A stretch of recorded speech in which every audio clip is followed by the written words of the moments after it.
Welcome to the Fabulous 413. I'm Khalees Smith. And I'm Monty Belmonte. Later in the show, we'll talk with Lauren Singer, a poet and therapist living in Western Mass, who is currently working on finding meaning by embracing the messiness of grief following the loss of her son 2 years ago. And Pizza Quest, Volume 3, our mission to find the best pizza in Western Mass. We'll check out Betty's Pizza Shack in Lenox. But first... It's like Planet of the Apes when they get outside and it's just like all of this old architecture, like nothing really works. Like we're in this shell where you can see all the components and how it should work, but here we are with our campfire because nothing is. There's the Statue of Liberty's arm over there. Maybe we're inside the Statue of Liberty, broadcasting. You maniacs! You blew it up! For those who haven't been following the story, NEPM is moving from Main Street, Springfield to Hampden Street, Springfield, and it's caused a bunch of chaos when we want to do things on the radio, and there are very few and far between where studios are working, but... We were already kind of pushing the system to the limits for how we were doing things anyhow. And here we are again. While we've done a lot of field segments with CISA, the local hero of folks, we are doing a field segment, but from our own studio. That's not technically in working. The studio, Yeah. because the studio isn't actually operating. So this is like field notes from the inside. It's like inner space. Yeah, there we go. Good news, Jack. I think we can rule out demonic possession right off the bat. Field Notes is a storytelling event that's happening a week from this Sunday, April 30th, at the Academy of Music in Northampton, presented by CISA. And joining us from CISA is Jacob Nelson, and joining us from not only the Greenfield Farmers Market, but from the Field Notes storytelling event is Trouble, Erin Ann Gouch Mandison. You got all the names. Yeah. We have a long history between us. But first, Jacob, tell us about Field Notes. Yeah, well, we're super excited to bring Field Notes back to the Academy of Music for the first time since 2019. We'll be there in person. It's our 4th time hosting the show. It's sort of like the Moth Radio Hour for local food stories. Mm-hmm. The difference being that a lot of the people that get up on the stage for something like the Moth, storytelling is either their profession or it's directly related to that. We're helping your neighbors from around Massachusetts get up on this stage and tell stories about why local food and farming is meaningful to them in some way, and coaching them from wherever they're at to get up and be able to share these stories with you. Because the type of storytelling the Moth does is it's a very particular type of storytelling. There is a hows to do it, and you've got a coach that you're working with, right? Yeah. We're working with the same coach actually that coaches up all the folks that are in the Valley Voices. Shameless plug for NEPM's storytelling event. Yes. Wonderful series put on by NEPM and the Academy of Music. Shout out to Vanessa Cirilla. And yeah, we're so excited that Trouble was down to tell a story. Trouble's been bugging me for over a year. When's the next time you're going to do Field Notes? I really need to tell a story. 5 years since the last one. I said I've only been at CISA for 2 years. I said I want to do it. Okay. So pretty much The my pictures whole time. when I went looking, the last set of pictures are from 2018. Well, There was a whole pandemic in the middle, so it kind of makes sense. and then there was I've participated as a host of this event for all of its years, and will be participating again at the end of the month. Excellent. One of the times we did the storytelling event to no one in the Academy of Music except the storytellers, and then had a big screening of it at the Northfield Drive-In, which, if you've ever seen your head 6 stories tall, You don't it's want to. terrible. Yeah, you don't Don't want do to. it. Yeah, it was the No. only time I ever wanted to leave early from the Northfield Drive-In. That's why we're excited to be back in the Academy of Music. Yeah. Yeah, My head is normal size there, which is already bigger than most people's heads. Both figuratively and literally. So, Trouble, Erin Ann Gouch Mandison. First of all, I have to pretend like I don't know you and haven't known you for like practically 20 years. You have at to this. pretend that? A little bit, Okay. so that I can put my mind in a space where we can introduce you in a way Okay. that's not so familiar you've with never me. met We have to pretend that Monty has history with no one, which Right. is a lie. Okay, yes. It's a lot of pretending. Before we get to your actual name being Trouble legally, not even your middle name. Some people's middle name is Trouble, but your first name is Trouble.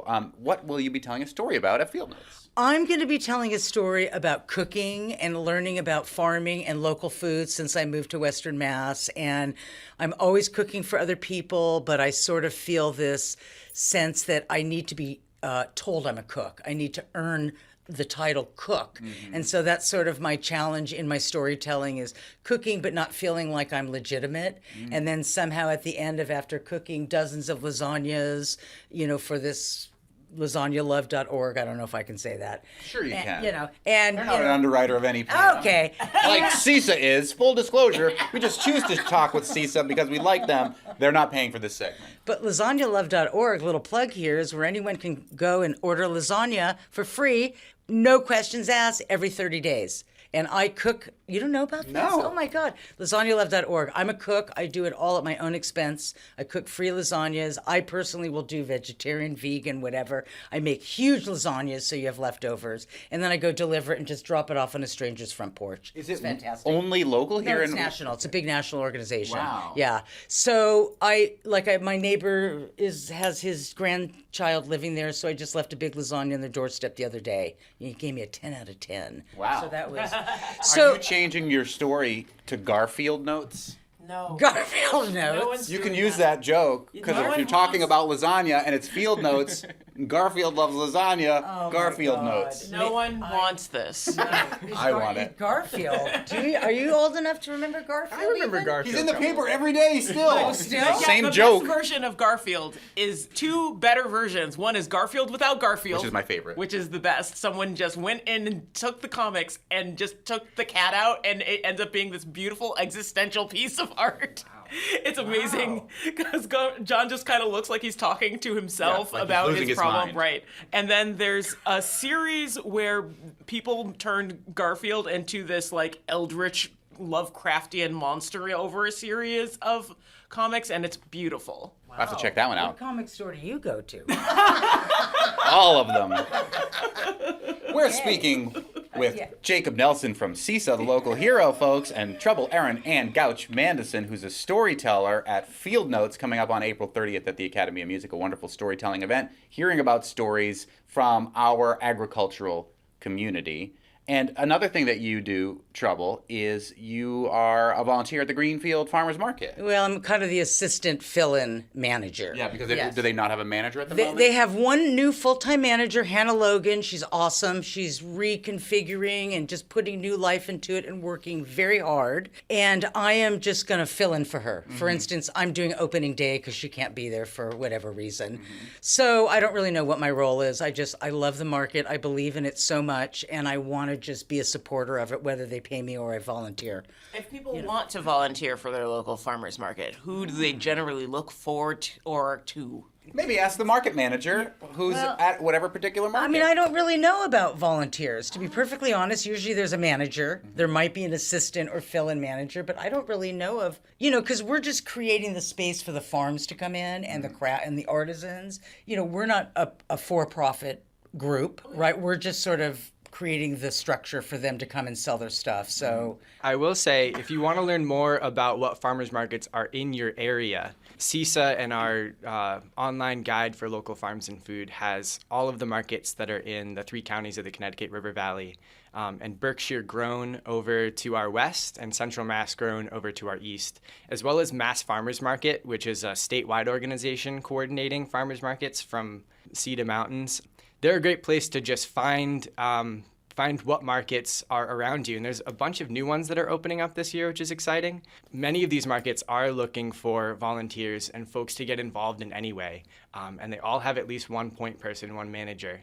And that's a great person to get in touch with. The Greenfield Farmers Market, the outdoor market, debuts this season this weekend. no, April 29th. Oh, 29. Yeah, Oh, so God, I got my hopes up. Dang it. Oh, 2 weeks. Yeah, and it's also Healthy Kids Day. The Y is having a day of free activities, so we're trying to kind of bring that theme to the market on the first day. We have Tina and her pony, who's our opening act. I like them. Oh, yeah, this is really great. When I'm with you, I have to find by tomorrow, change my mind.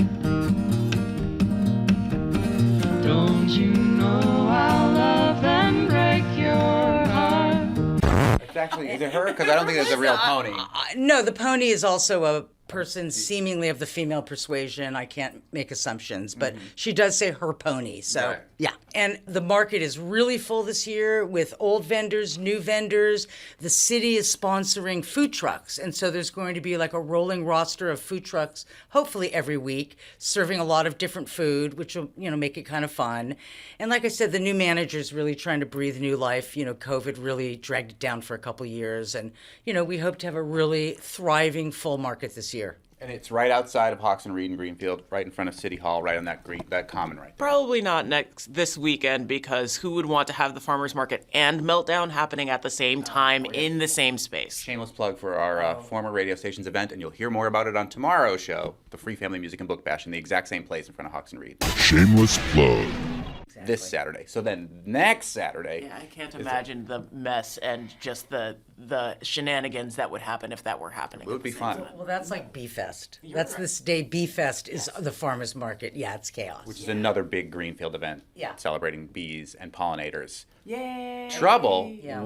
Our first major encounter was also in this same location at City Hall in Greenfield. Yes. Because for my old show on the river, shortly after equal marriage was passed in the Commonwealth, I might cry a little bit.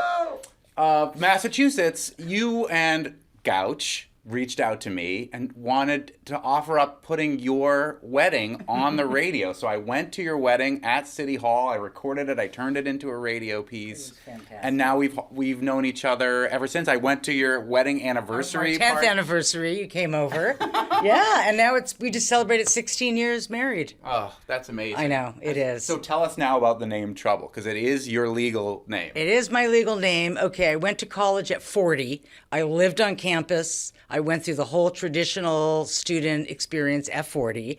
And one of my teachers used to say, oh, here comes trouble. I mean, I would sit in the front and raise my hand without cease the entire class. I got asked to sit in the back and give other people a chance to talk. So, I'm no different than I am now, big talker and interrupter. And so it just it's stuck. I was actually dating someone and she started calling me Trouble. And it just really stuck. And then I decided there's something affirming about putting my hand out to someone and saying, hi, I'm Trouble. And, the responses are, as you can imagine, all over the spectrum. And it makes me, former shy girl, feel very empowered. And I kind of like to let people know what's coming their way, because I'm a hurricane. I'm a bull in a china shop. And so I changed it legally, I don't know, I think it was 2009. So it's been a really long time. And, I don't correct people if they asked if my mother named me that, because sometimes that's fun to pretend that happened too. Yeah, so that's the story. That's the story behind Trouble. And now, apart from cooking lasagna for people at lasagnalove.org. I love to have to check that out. It's so cool. And being an assistant to the market manager, we'll say, at the Greenfield Farmers Market, which will debut a week from this Saturday, not this Saturday. You're an artist. You write for the Montague Reporter. Yep, I'm a hospice volunteer. I've been doing that 18 years. And you wrote a little treatise about, like a comic book about smashing the patriarchy. I published 2 comic books. One is a profile of kick-ass women in history that no one knows about, and the other one is a handbook to smashing the patriarchy. Yes. And I sent them to some of the area schools and libraries. I'm actually in the C.W. Mars library catalog. Wow. For my comic books. Oh, awesome. Central and Western Massachusetts Library Regional System, C.W. Mars. As a reader, lifelong, and library nerd, that is like the ultimate. And I regret only that my mother's not alive to see me in the library system. Yeah, no, I have a lot to say. And I'm constantly changing the medium with which I decide to express it, whether it's painting or comic books or just storytelling. Right. So storytelling. This is my first time. I saw it happening. I said, I want to do that. I've always wanted to tell stories. What's the one where people read from their journals? Mortified.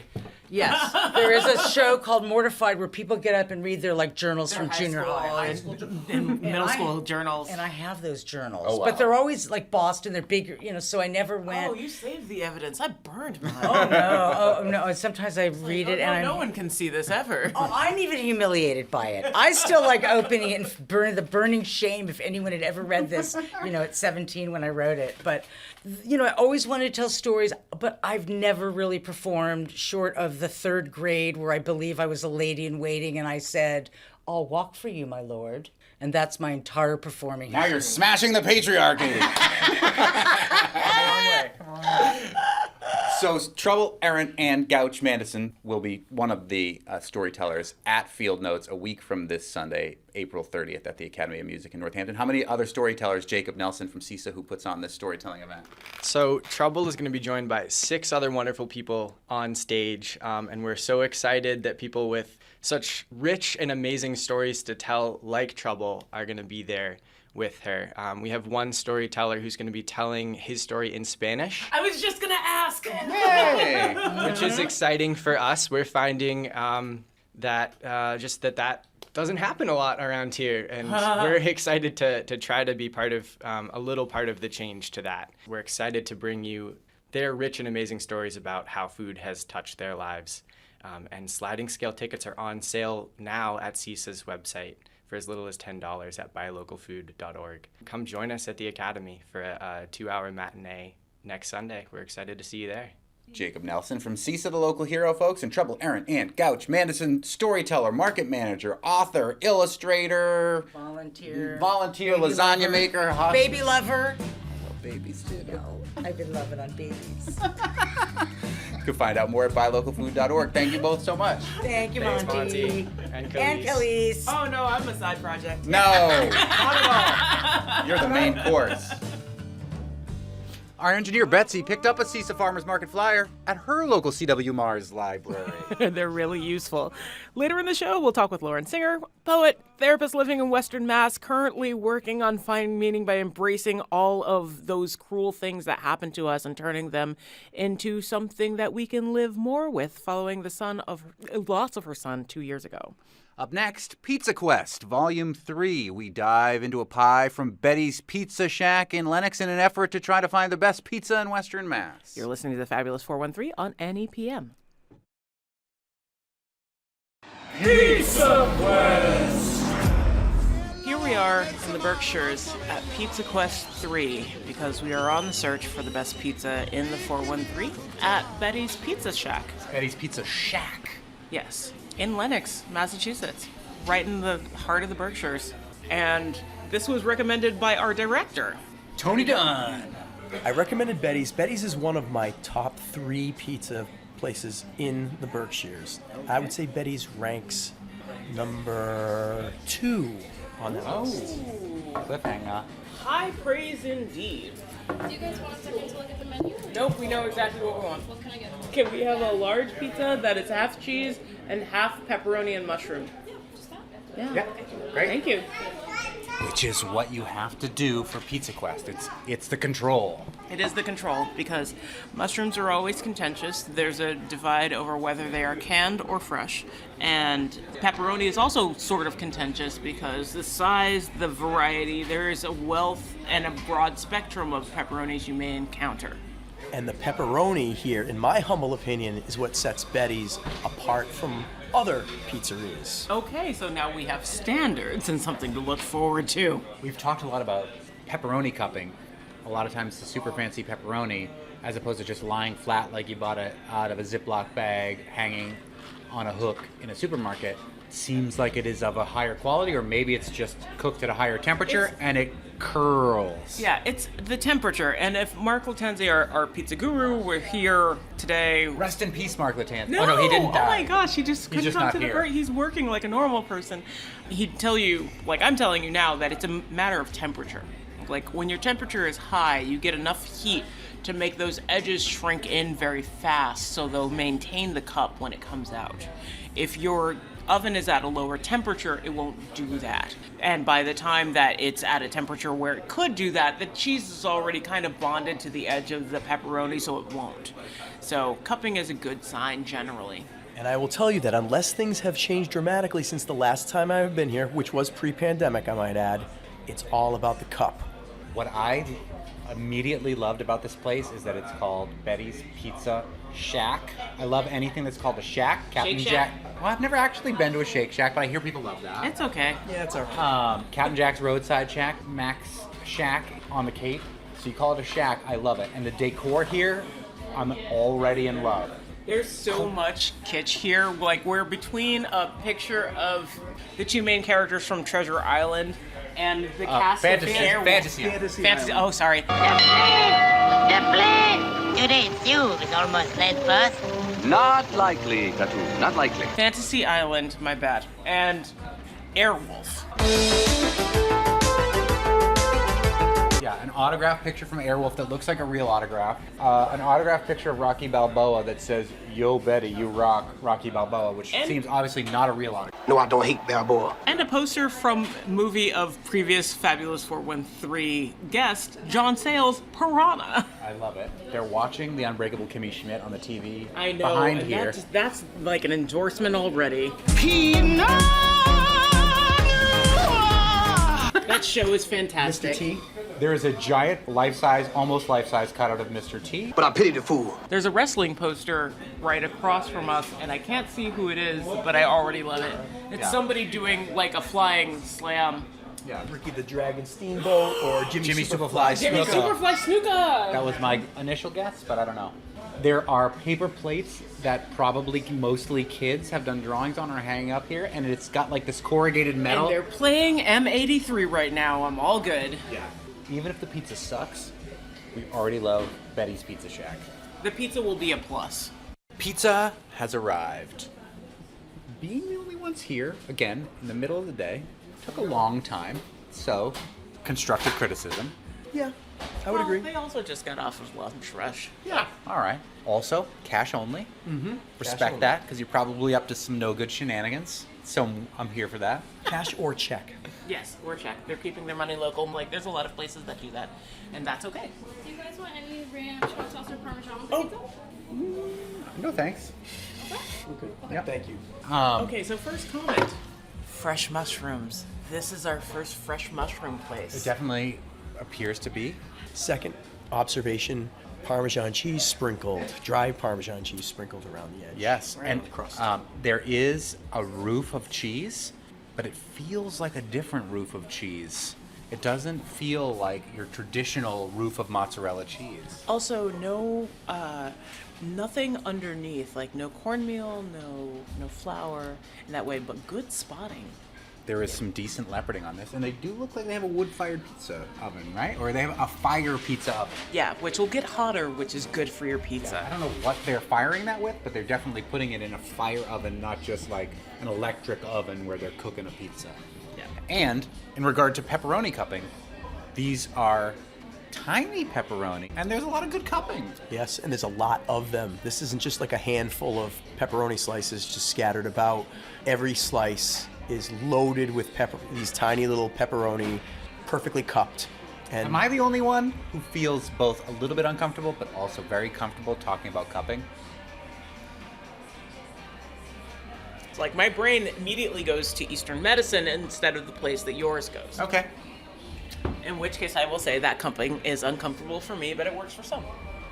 The Eastern medicine one, yeah, right, because it's just like, you know, it's not scientifically proven. No, it's also like a vacuum on your skin, and you know, if that's sort of wow, that was about to get into a dive no one wants. Let's get back to pizza. I'm still gonna wait because I'm not gonna burn myself. I've already got a broken finger. Whatever. You're pretending you're not gonna make mistakes. I'm trying to get a jackhammer to continue my household project that already injured me. Elise has some pizza, the cheese pizza in her mouth. Tony has the pepperoni and the mushroom. Too hot yet? Did I make the right decision? It's good to No, go right perfect now. Okay, good. The interesting thing about this, rather, is that the crust is definitely like more Neapolitan style, like more New York style, like thinner. But the sauce is definitely Greek. Ah. There's oregano in there. It's not too much, but like there's enough you notice it. And the cheese, although it's a bit of a roof, like the dryness of it works well in a way that doesn't seem overpowering in the way that pizzas with cheese roofs usually are. Initial thoughts on the pepperoni mushroom side, Tony Dunn? the mushrooms are excellent, and I've always been a big fan of the pepperoni, as I sort of hinted coming in. It is a very thin pizza. It's a very flimsy pizza. Some people like that, some people don't. I'm somewhere in between. I do like a little more crust, and I like a little more bread to my pizza. This one's all about the toppings. The toppings clearly outweigh the actual bread and crust. The dough has good chew to it, but flavor-wise, it doesn't necessarily stand out in the way that I thought like Pizza Europa did. Even though it was doughy, like their dough tasted really good. This dough is a good canvas, and the other things shine a lot more.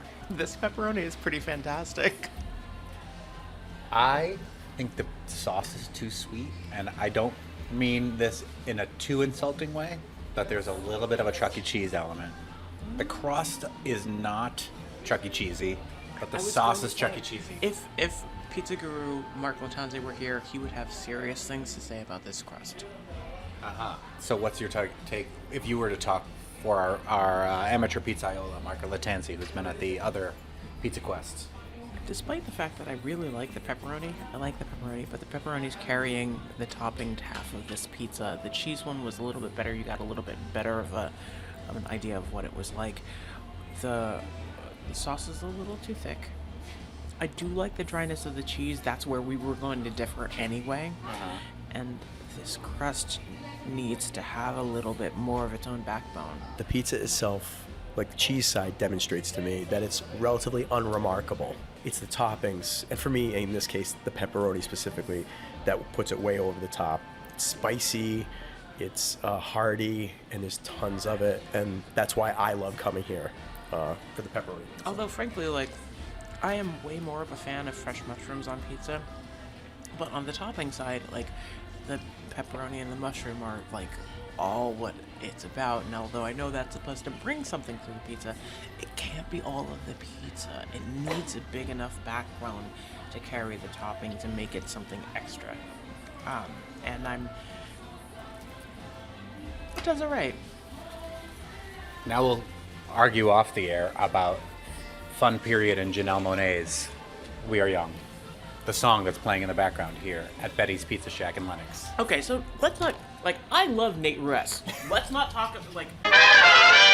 Okay, Betty's Pizza Shack, Lenox. Pizza Quest 3, final thoughts? Tony Dunn. For me, it's all about the pepperoni, and I love the pepperoni here. I love the cupping. I love... Watch yourself, Monty. I'll do my own personal cupping. Oh, dear. And I worry... I love... You worry a lot how because you're I our do. director and I say things like that. Oh, yes, all the time. And I love the amount of pepperoni, and it's a very spicy pepperoni. So it's all about the pepperoni for me. So I am a big fan of Betty's, but the pepperoni specifically, pizza. Clee Smith. I think their toppings are a big win, for sure. Like, fresh mushrooms is always a plus for me. Their pepperoni is really, really good. That said, I think the other things need a little bit of work, but in the interim, like, this is not bad pizza. I think the fact that it's a shack and it's got sort of like a beach theme and all the weird ephemera on the walls and the signs, the experience is really fun. The Also, pizza is pretty good. You didn't see that they have a thing called the Rambo?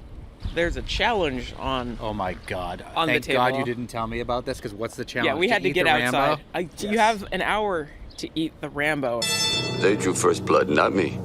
The Rambo is a pizza with, like, topped with not just toppings on the pizza, but wings and nachos. Oh my God! I'm coming back immediately for this. Look, It's like the I will- Ziggy Pig from Bill and Ted's. Single greatest ice cream spectacle known to man. Eat the pig. Eat the pig. Ziggy, Ziggy, Ziggy, Zig. I will help you. I feel like there's no way there's not a people limit to how many folks they're willing to let be a part of this nonsense. Yes. But if you do come back for it, like, I'd be down, because I can't not. Probably figure out if it's actually still a thing or if this is a memento from, like, an earlier Years gone by. earlier kinder Bygone time. era when Rambo was still cool. Who are you? Your worst nightmare. And the picture for it will be up on our social media because that's priceless.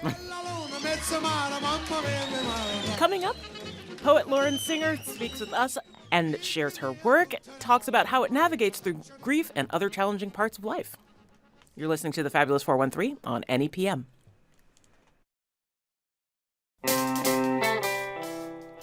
Welcome back to the Fabulous 413. Lauren Singer is a Western Mass-based psychotherapist and poet whose work has been published in various literary journals throughout the country. She's the assistant judge for WinningWriters.com's Wordle Flomp Humor Poetry Contest and is currently co-facilitating a local writing group for grieving mothers outside of her private practice. In May, she will launch her podcast, Sad Comfy Couch, alongside her podcasting partner, Emmy Collins, which will navigate life after infant loss and how to retain a sense of humor through the wreckage of grief. Lauren, thank you for joining us. Do you want to start with a piece? Sure. Awesome. Keeping in line with lasagna as theme. Yeah, we talked with Trouble about lasagnalove.org, which you can go and get a free lasagna once a month. I didn't even know this was a thing. So yeah. If I had known, I would have had so many lasagnas. I mean, you can still have, like, I your might. fate is in your hands. That You might can be the totally do thing this. I give myself. Seriously. This is called Grief Casserole. My friends are in the kitchen making lasagna because my baby died. What a horrifying thing to be real. A thought so foreign and absurd, I want to laugh at it. I lay in my bed and I listen to them talk about how to best care for me. 1 layer of pasta, 1 layer of cheese. I stare off into the corner at the maternity gown I planned to give birth in on Sunday, but on Friday last, we couldn't find a heartbeat. Ladle the ragu over the top and spread. Sprinkle mozzarella at will. I am a walking haunted house. How do you tell someone who encourages you to open the shades and let the sunshine in that a 7-pound child ceased to exist inside your body, and now you walk around still feeling him kick? I put the soothing gel on my C-section scar the way I am supposed to, wear the mesh underwear, and keep my incision dry. How many times have I gone through this steps over the last 9 months? I never imagined the empty womb without the child in my arms. Bake at 400 degrees until the cheese is brown and bubbly. Let cool to congeal. They bring me a square of lasagna to eat in bed, the dog sniffing hopefully for a scant crumb. Everything tastes like iron and blood, but I chew and swallow for them. Cover with foil, store for later. It will be here should I ever be hungry again. Insult to injury is the too much lasagna that takes up tangible space inside my life the way my dead child never will.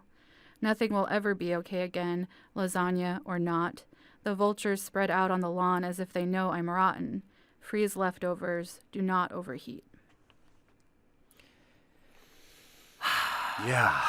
It's just trying to bum you out real quick on a Tuesday afternoon. You say that, but like one of the things that I've always admired about your work is just your sense of prosody. And so even though this poem is very heavy, like there's like that, I mean, all art seeks to connect, right? Mm-hmm. And there is something inherently like easy to connect with in your work that I've always thought was really cool from the first time we read together. So, thank you like, so this much. is all about fangirl service for Khalees this afternoon. Oh, please. You can fangirl. I'm just over here blushing. So it's clear from that poem what you had to experience. Mm-hmm. And now you've been wrestling with this for coming up on 2 years. Yeah. And you were a poet before all of this happened in your life as well, right? Yes. And how is it a natural outgrowth of all of your experiences, heavy ones and not as heavy ones, that you want to create poetry like this?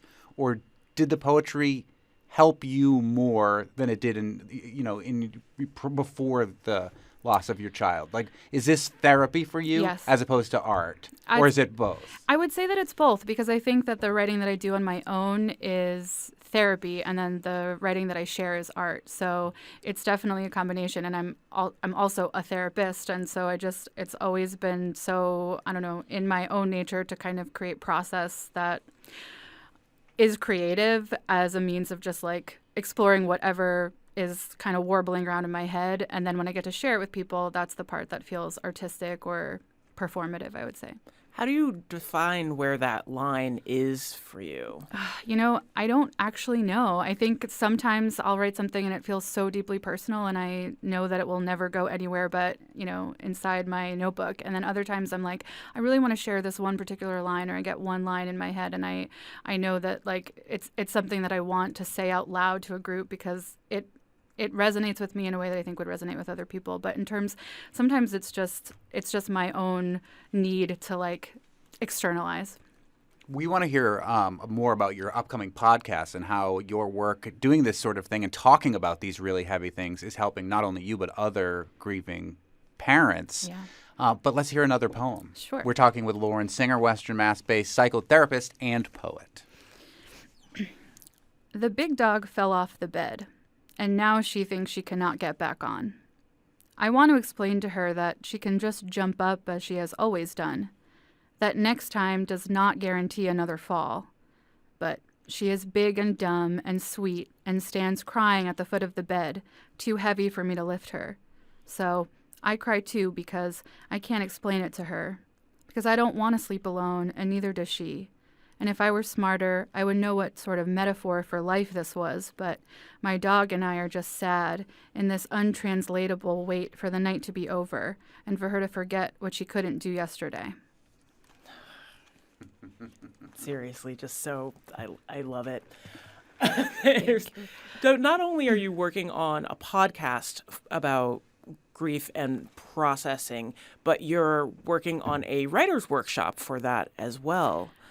Yeah, it's not a workshop because we're not critiquing each other. It would be like we were talking about this. My co-facilitator Mary and I were talking about like it would be really funny if we were just like doing the like deep grief work and we're like, that part didn't make me want to cry so much. So I think you should kind of just like scale back. It was a little too much. I felt more okay after these lines. Yeah, I want to feel sadder. I just want to be wrenched. Yeah. No. So it's just a process for people who identify as mothers who have lost children who just come together and write once a week. We're hoping to do one in May. It might happen, might go on hiatus until the fall. We're trying to figure that part out. But between that and then, my friend Emmy and I are both, we call ourselves lost moms, are people who have lost babies. And basically, we needed an outlet to be able to talk about this like deep, heavy, ugly thing, but still find ways through it that make us laugh. It's like the most horrible thing that you can imagine can happen, and you can still be funny. And this is kind of our outlet for that, is to kind of talk about that realness while having some levity about it, because if you can't laugh, you don't survive this kind of thing.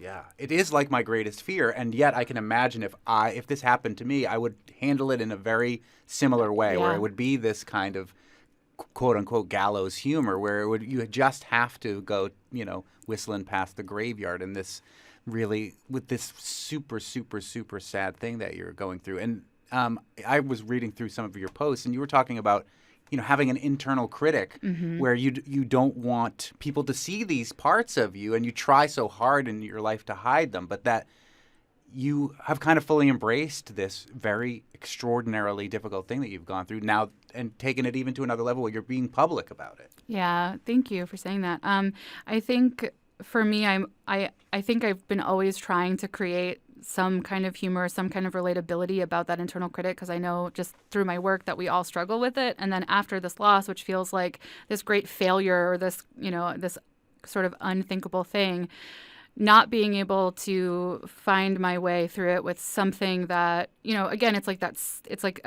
a sick need to laugh, because otherwise I stayed on the floor for like a good 6 months before I could do basic things like, put shoes on. So on the other side of that, talking with people who have been through this, also the gallows humor is the way that you figure out not only how to put shoes on, but to go out and meet people and kind of connect over the things that, again, we're all going to go through some level of tragedy in our lives. So doing it with people who have some understanding of that while also laughing with you. Other people can't make jokes about our losses with us, but we can use that the gallowsist of the gallowsy humor, and that's what kind of makes survival possible. Not to bring up my sister twice in a week, but my sister who survived childhood cancer does the same thing with like people from like her camp and like people who also survived who were like at the hospital with her. Like she makes these dark jokes about chemo and cancer and like to random people, and we're like, Sam, they don't know. they don't know that you're joking about like this. So like I get it, like that connection that people get over tragedy. Yeah. I mean, it's the reason why I keep telling people that I really want dead baby knuckle tattoos, because I don't want to talk about like whatever I'm thinking, but sometimes if I just like throw up the fists, just it just explains it for itself, and people are like, you know what, you're not allowed to do that. So I made my friend draw it for me. And also, yeah, it happens to be, is it the logo of your podcast? It's the logo of my podcast. Yeah, both Khalees and I were like, we're not going to say the name of the podcast because it would be inappropriate for us to, but that is what... I'm here for it. I'm here to make everyone uncomfortable. Well, let's make everybody feel a little more uncomfortable with another poem before we take a break. We're talking with Lauren Singer, who is a Western Mass-based poet and psychotherapist. And podcaster. I wish autocorrect would stop suggesting the word pregnant while I'm going about my menial tasks and replying half-heartedly to my morning business. Hope this email finds you pregnant. Let's check in later. Tomorrow I might be too pregnant. As though the world is not relentless enough. As though every haphazard step I take forward is not a blind, groping scuttle through a landmine. There was a mother at the supermarket waiting in the deli line. I watched her boy, no more than one, repeatedly throw the same toy on the ground, reject a bottle, and scream. The woman, dark circles like tree rings under her eyes, looked at me, searching for compassion. Want a kid? She asked, exhaling a half-laugh. How do you explain to someone the simultaneous gut-punching relief of uninterrupted shopping and the sudden empathy for desperate women who kidnap babies in grocery stores? No one wants to hear the truth anyway. I picked up his toy the next time he threw it and walked away without my turkey. I would have 16 more C-sections and a dozen more botched epidurals to never be called strong again. Mothers are strong, even when their babies live. You only call me strong because there's nothing else to call me. I probably wouldn't have been a very good mother anyway.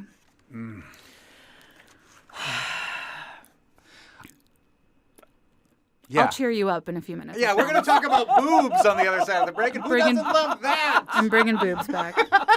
We're speaking with poet Lauren Singer. You're listening to the Fabulous 413 on NEPM. Such a good poem.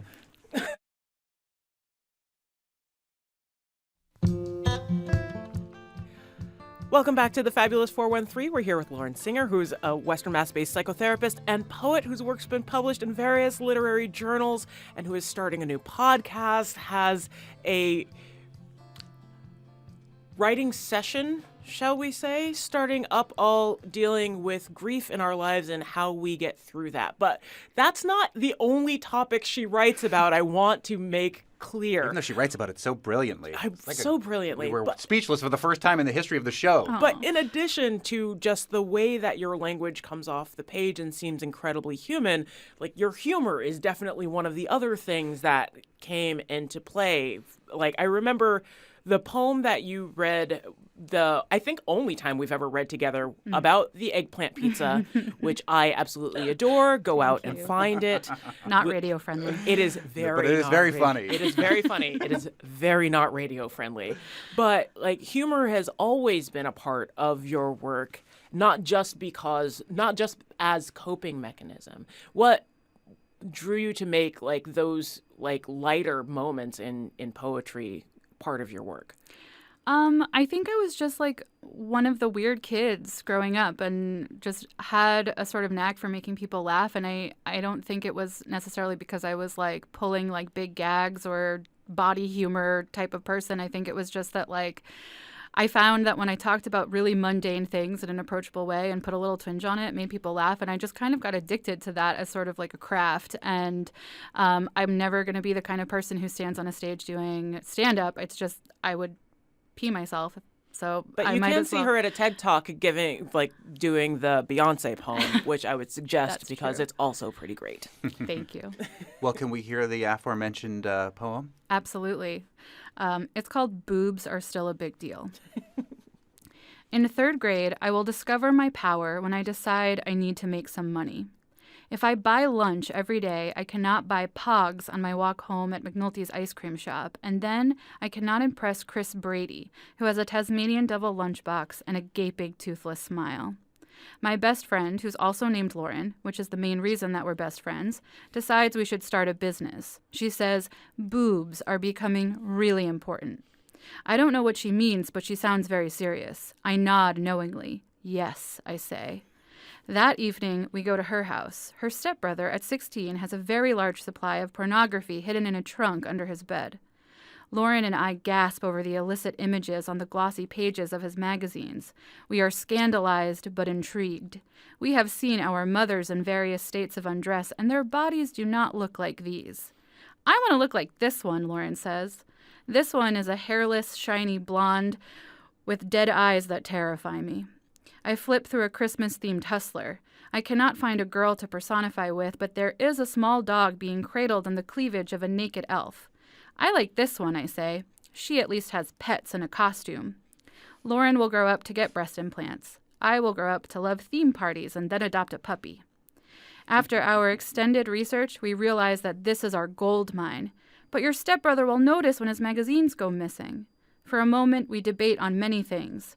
Breaking into my dad's office to use his photocopier, taking pictures of the centerfolds on our cheapo plastic cameras and developing them in disguise at the pharmacy. But we are limited by our littleness, resentful, and too smart for our own good. Alas, it hits us. Our creativity knows no bounds. Back at my house, we break out all my art supplies. Within the hour, we have created a masterpiece, 20 copies of our very own hand-drawn porn entitled Lauren and Lauren's Lovely Ladies. The figures we have drawn look to us like erotic works of art.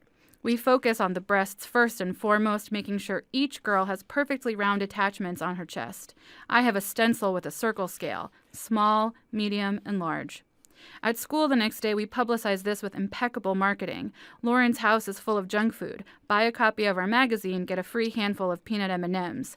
We advertise during computer class, just in time for lunch. We print out a paper that says 50 cents for boobs, pass it on. Our friend Ryan gets some royalties for keeping it quiet and getting us the money. We are sold out by recess. Lauren and I become entrepreneurs overnight. Fourth graders are finding out about us. Other kids are trying to sell knockoff mags. But we are the originals. We are famous. We start getting special requests. Draw me Buffy. Make her boobs medium large. I want a picture of Kelly Kapowski in a grass skirt. Huge boobs. We're working at school drawing practice circles in the margins of our math problems. I can't look at the light fixtures in my bedroom anymore. How did I never notice they were just huge boobs? Eventually, some kid leaves our fourth issue in the backpack that his mother checks for homework every night. She is horrified, disgusted. He rats us out immediately. The next day, Lauren and I are promptly excused from our morning classes and escorted to the principal's office. She can't make us talk, I say. I betray our pact immediately when Mrs. Hoden holds up our magazine. Are you girls responsible for this, she asks. I burst into tears. I just wanted pogs, I wail. And boobs are a really big deal. Lauren nudges me in the side. Freedom of speech, she yells, and between snotty sniffles, I agree. We were practicing our constitutional rights. Lauren and I get detention for a week. We have to sign a form that says we will not take lunch money from kids in our class ever again. But Mrs. Hoden thinks we're clever, and she doesn't tell our parents. I know she is a feminist without knowing what a feminist is. She says, most bodies don't look like this. She even laughs at some of our pictures. We have to be kids again, she says, and wait for time to defile us naturally, to skew our imaginations into the expectations we never knew we had of ourselves while we were drawing circles on stick figures with crayon. Defiles us naturally is exactly the line that I'm talking about that shows up in your work all the time. That's just brilliant. It's so wonderful. Great. Thank you so much. Lauren Singer, who is a Western Mass-based poet and psychotherapist and has a new podcast coming out called Sad Comfy Couch, the Dead Baby Podcast. When and where can we find it?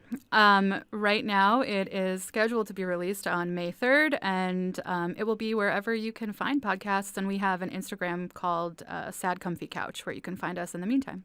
And if they want to look for your chapbooks so that they can read your sad and wonderful poems at the same time, you can just DM me on Instagram for now. My personal Instagram is Laurenoscopy, which is spelled how it sounds. Yeah, and I'm due for one of those, I believe, as well. Thank you. Thank you Lauren so much. Singer, so much. Thank you guys for having me. No problem. Tomorrow on the Fabulous 413, there are lots of nonprofits who host charity runs, but this is the only one I've ever heard of taking place on a runway at an airport. We'll talk to folks from the Treehouse Foundation and the Northampton Airport. And the return of our friends from the Tumble Science podcast out of Greenfield. We'll hear how a blind birder learned to bird by sound and details for a live event they'll be doing in Greenfield this weekend. Plus Folx word nerd, Emily Brewster, resident wordster from Merriam-Webster, our dictionary in Springfield on retronyms. Our director is Tony Chemex Thief Dunn. Our engineer is Betsy, so close but so far away, Cordis. Our technical team is Bart, My Chemex, Romance, Rankin, Kara has a few choice words, Foster, and Punk Dubé Rude Boy. Musical thanks to Spouse, Happy Valley Guitar Orchestra, Suitcase Junket, Tina and Her Pony, Ray LaMontagne, Louis Prima, The Fawns, and Breadwinner. I'm Khalees Smith. I'm Monty Belmonte. We'll see you tomorrow on the Fabulous 413. We did again.